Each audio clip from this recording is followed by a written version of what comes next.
ребята, это мировой язык. На нем разговаривают на всей Земле нашей планеты.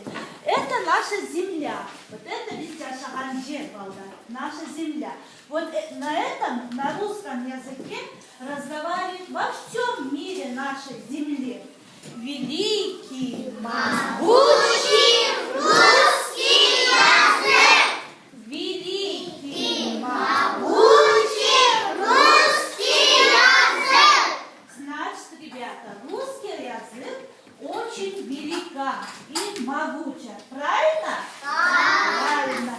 Сегодня мы с вами на уроке, ребята, сначала повторим то, что мы с вами проходили на прошлом уроке.